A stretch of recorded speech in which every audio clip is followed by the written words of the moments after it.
Salam, hörmətli Münsiflər Heyəti və dəyərli müəllimlər. Biz Bakı şəhəri Sabunçu rayonu Elxan Misirxanov adına 71 nömrəli tam orta məktəbin 11C sinif şagirdləriyik. Qrupumuzun rəhbəri Rəman Məslanova Niyazi qızıdır. Qrupumuzun adı elektrik tutumudur. Qrupumuzun üzvləri Məsimova Gülal, Məmmədvəliyeva Gülay, Novruzova Zöhrə Fatimə, İbrahimova Fatimə, Vəkilova Fatimə, Şirinli Fəridə bunlardır. Biz bu mövzunu dərsdə nəzəri olaraq deyil, praktik olaraq da öyrənmişik.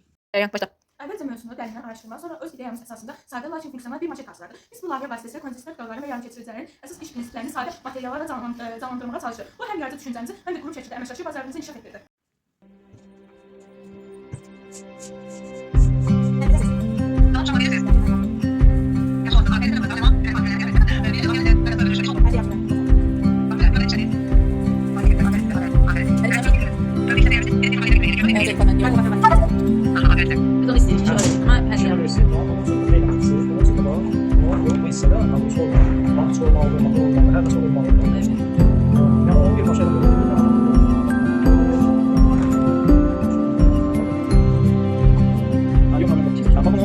İçeri giren lisesi kurusu bu ayağı yapıyoruz. Bu ayağı insan benim soğuşan şeyleri yapıyoruz.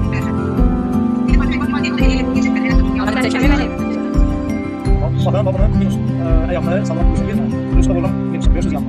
Onun bir hususiyeti var ki bunun kurusundan minusu düz boşaltma. Nasıl yapıyoruz? Da basıyoruz. Bu şey sayılır. Ben en zamanda baksana. Onun sağlığını bir suçluluk. Bu ayakında sonuçluluk.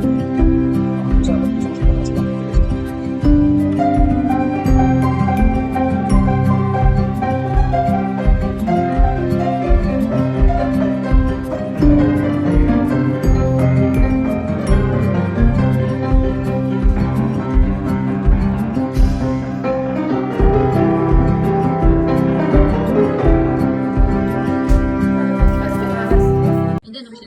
Zaten var.